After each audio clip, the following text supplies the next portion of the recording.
Hello everybody from Plant Reviews, today 12th of July, and I'll talk now about one of my favorite lilies, really unique for its color, and this is a hybrid. It is the Lilium Kushi Maya, that, as you can see, is an incredibly beautiful green flowers flushed with maroon in the center, and it is about 25 centimeters in diameter. Indeed, is much bigger than my hand, as you can see. And let's start. The Lilium Kushi Maya is an interdivisional hybrid. Interdivisional means it is a cross between lilies that, according to the garden system, are from two different divisions. Most of you know that lilies belong to different divisions like oriental hybrids, Asiatic hybrids, and species. This indeed is an interdivisional hybrid. It is precisely a hybrid between a species, between a species, Lilium nepalensis, and lily, an oriental lily. The Lilium nepalense is a beautiful species from the Himalayan region, and has beautiful green, light green flowers, strongly nodding downwards, while it is also extremely deep flushed in maroon, dark, very dark red. About half the petals are strongly maroon red. This species, however, is quite difficult to grow in the UK because when it comes from winters are pretty dry and not very cold, while summer are warmer and humid. So basically this lily needs to be kept quite dry conditions during winter and quite moist during summer, when basically mimicking the snow melts and the rise in temperature. However, considering the beauty of the flowers, this species has been hybridized with the oriental lily, just with an oriental lily, at least in a trial to increase the hardness of the flower. And the person hybridizing the Lilium nepalense with oriental lilies was Arion Pattern, that used a technique called embryo rescue, because this cross was evidently the seeds were very difficult to grow. So in this technique, the embryo is collected from the seed, and then it grows in a laboratory condition like test tubes. Lilium nepalense is a particular species of lily because, unlike most lilies, this plant is more fragrant at night time, while oriental lilies usually are more fragrant during daytime. This flower is slightly fragrant during daytime. During nighttime, it is a little bit more intense in fragrance. However, is not hugely fragrant. Oriental lilies are by far much more fragrant than the Kushi Maya. However, I think the color is absolutely stunning in this hybrid. Lilium nepalense has strongly bent downwards flowers. You can see that the habit of downward facing flowers is kind of evident when this lilies is in bud or just opening, like this. However, when the plant is the flower is fully open, is more like outward facing, as you can see.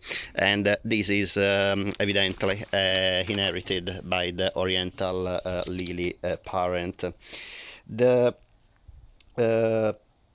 flowers, in addition to be outward facing and fragrant, they are extremely big, as I said, about 20-25 centimeters in diameter, and they are born at the top of the stem that in this hybrid is usually 4 to 5 feet tall. Indeed, in my conditions is about 1.5 meters tall, about about 5 foot in my case.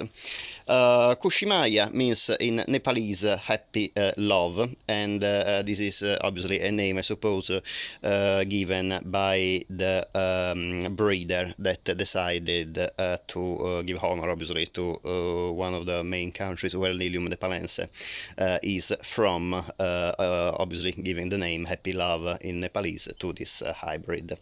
The Kushi Maya has been the first hybrid with Lilium nepalense in its ancestry, as far as I know, and it was introduced for the first time in 2008 at the Chelsea Flower Show by Richard Hyde, and has won repeatedly different gold medals at many flower shows.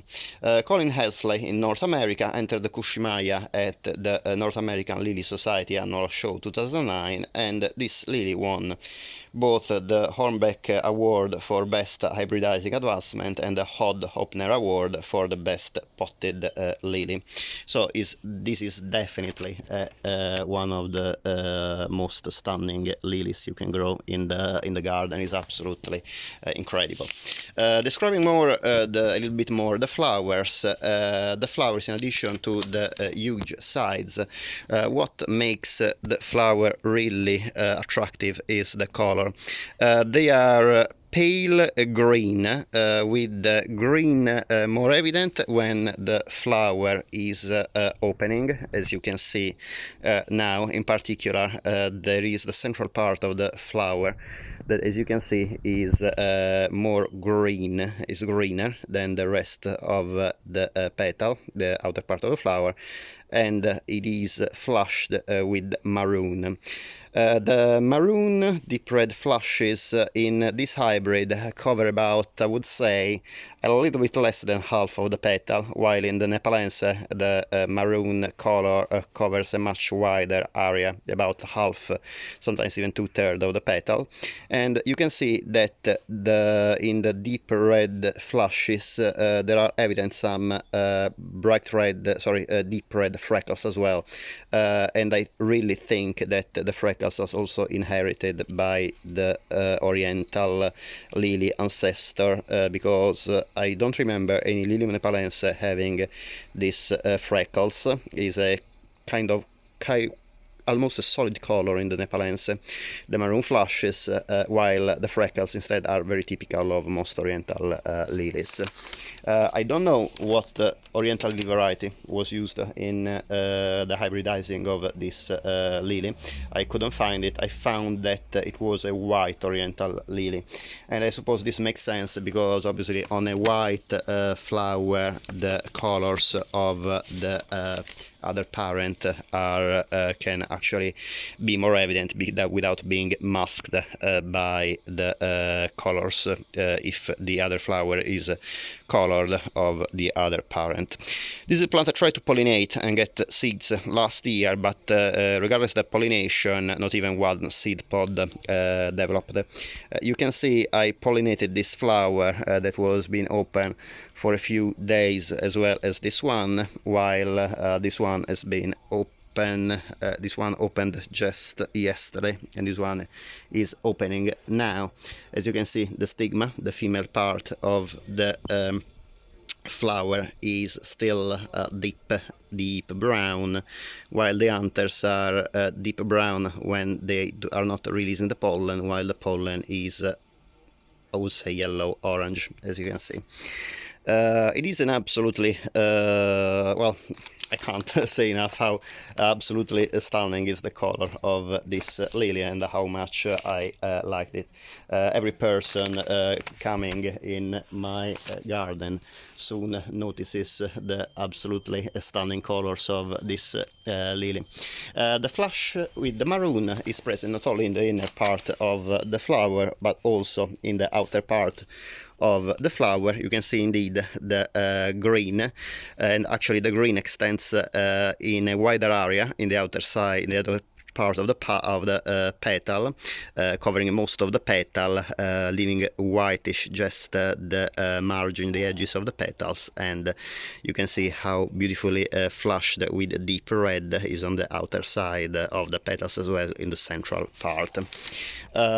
This lily has been so much appreciated worldwide that has been an ancestor of other varieties, including the zeba, the yin and the yang, that are all hybrids that were back crossed with some other oriental lilies, trying to improve even more the flower count, the hardiness, and the bulb production, because oriental lilies usually produce many bulbs, many offsets from the main bulb, and obviously from a marketing point of view is always better to have lilies that produce more offsets, because in this way obviously you can get more bulbs and you can sell more plants.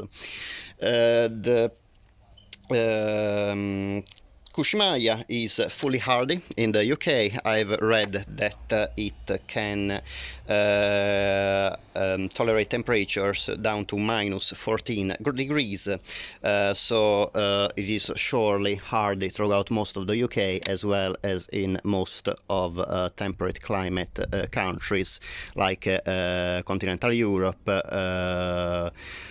USA and the southern part of Canada, I suppose, and Asia, as well as the southernmost parts of Argentina and Australia and southern Africa. The thing is, obviously, this plant needs to be kept moist during the growth condition, especially in summer, so dry spells really need to be avoided.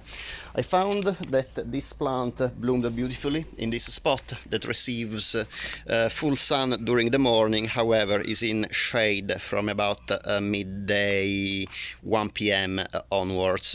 Lilium nepalense indeed is a plant that usually appreciates partial shade as well.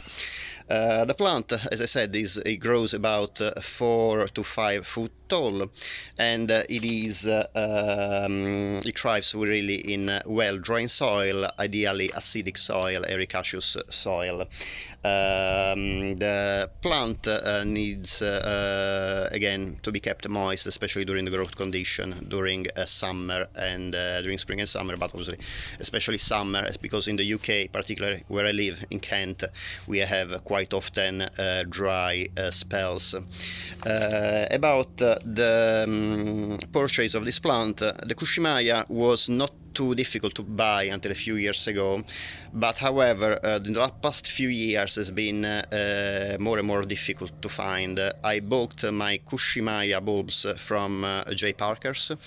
However, the similar varieties, obviously the other varieties I talked about, the Zeba, the Yin and the Yang, are available, and you can find the Yin and the Yang in the online shop Hide and Son, while the Lilium Zeba can be bought at the Hearts Nursery, another online shop. I've never found these lilies in any garden center, so they are not really the easiest lilies to find, but definitely considering how beautifully colored and big are the flowers, and considering that they are also very nicely fragrant, not extremely fragrant, they will not perfume your whole garden, but definitely they will add a very nice perfume if you bring them in a room or just you enjoy to have a sniff while walking in the garden. I hope you enjoyed the video. Thanks very much for watching. If you would like to support my channel, it would be great if you can please subscribe, and I hope to see you next time. Bye.